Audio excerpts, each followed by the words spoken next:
guys, pakuluan muna natin yung ating mga seafoods. Yan, bago natin igisa, pakuluan muna. Try natin yung corn at saka yung crab. Yan, napakuluan na yan. Yan, pagka nagbuka na siya, tanggalin na natin siya sa init. Ito naman ang ating hipon, pakuluan na rin natin. Rin natin yung ating hipon. Yan guys, parang ano lang, pinakuluan lang na parang half cook. Kasi gigisa pa naman yan. Para mabilis lang ang pag-gisa, hindi pwedeng i-overcook. Gigisa na tayo guys.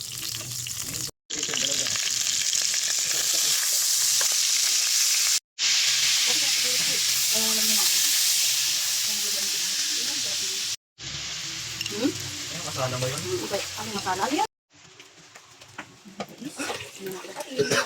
Tomato paste yan. Don't want it, tomato paste. Palay mo sa akin talaga.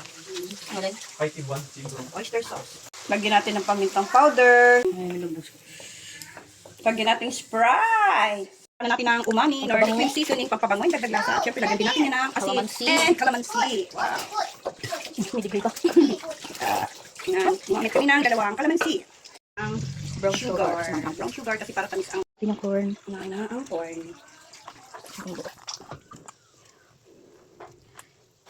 Lagay ang pusit. Ang pusit. Next. Pusit. Gusto niyo tongs ko. Kasi may sabaw. May tubig. Natin ang ating pusit. Pinay, tapos patong-patong na yun dyan. Balo na lang. Ano natin yung tahong. Mahina lang siya mga kailangan.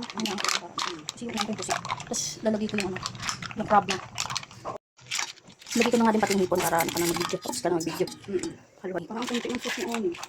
Dapat nga, yung mga ganyan, mga tuyo talaga yan kasi sinisip-sip niya yan. Ngayon ano ko yung lagayan ko parang. Ang liit ng Oh, ang liit no? Ayan guys, nilipat na namin at umaapaw sa frying pan. So sa casserole na lang. Wow, ang sarap ng seafoods natin. Seafood boil. So, seafood boil dyan. Seafood boil. Looks delicious. Luto ng ating seafood boil. So, ayun guys ha. Sarap. Tara, magbukbang tayo ng seafoods. Yummy, yummy!